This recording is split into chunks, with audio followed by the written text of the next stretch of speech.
రూపాయలు ప్రతి కుటుంబానికి ఇవ్వాలని ఇందిరమ్మ ఆత్మీయ భరోసా కార్యక్రమాన్ని ఇవాళ చంద్రవంచలో ఈ గ్రామ పంచాయతీలో ప్రారంభించుకున్నాం.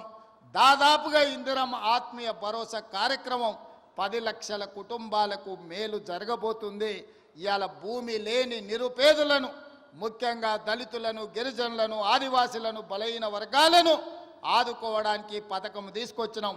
వాళ్ళ ఖాతాలో కూడా సంవత్సరానికి 12,000 రూపాయలు వేయబోతున్నాం. వాళ్ళ నగదు కూడా రాత్రి 12 గంటల తర్వాత బదిలీ కాబోతున్నదని చెప్పి నేను ఈ సందర్భంగా తెలియజేయదలుచుకున్నా. అదేవిధంగా ఇందిరమ్మ ఇల్లు, పేదవాళ్ళకి ఇందిరమ్మ ఇల్లు అనగానే డాక్టర్ వైఎస్ రాజశేఖర రెడ్డి గుర్తొస్తాడు. ఆనాడు 2004 నుంచి 2014 వరకు ప్రతి పేదవాడికి ఇల్లు లేని ప్రతి వాడికి ఇల్లు కట్టుకోవడానికి ఆనాడు ఇందిరమ్మ ఇల్లు ఇచ్చినాం. 2004 నుంచి 2009 వరకు, 2009 నుంచి 2014 వరకు నేను గురునాథ్ రెడ్డి గారు ఎమ్మెల్యేలు ఉన్నప్పుడు ఈ నియోజకవర్గంలోనే రాష్ట్రంలో అత్యధికంగా తెలంగాణ రాష్ట్రంలో ఇందిరమ్మ ఇండ్లు తీసుకున్న నియోజకవర్గం ఉందంటే దాదాపుగా 36,000 ఇండ్లు ఈ నియోజకవర్గంలో మేమిద్దరం ఆనాడు పేదలకు ఇప్పించినాం. చంద్రశేఖరరావు కడుపు మండి 2014లో అధికారంలోకి వచ్చిన తర్వాత ఎందుకు కొడంగల్ పేదలకు అత్యధికంగా ఇల్లు ఇచ్చిండ్రని సిబిసిఐడి ఎంక్వైరీ చేసిండు.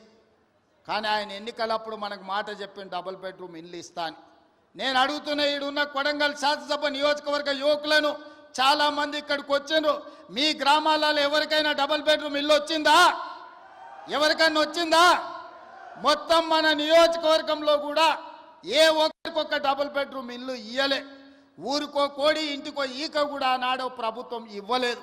కానీ ఈనాడు ఈరోజు ఈ వేదిక మీద నుంచి చంద్రవంచలో ఉన్న పేదవాళ్ళందరికీ ఇందిరమ్మ ఇల్లు ఇవ్వడమే కాకుండా ఈ శాసనసభ నియోజకవర్గంలో మార్చి 31 తారీఖు లోపల 3,500 ఇందిరమ్మ ఇల్లు పేదవాళ్లకు ప్రతి వాడికి 5 లక్షల రూపాయలు ఉచితంగా ఇందిరమ్మ ఇల్లు కట్టుకోవడానికి మనం రాబోయే 2.5 నెలల్లో కొడంగల్ శాసనసభ నియోజకవర్గంలో ఇండ్లు మనం ఇచ్చుకోబోతున్నాం. ఇవి సరిపోవు.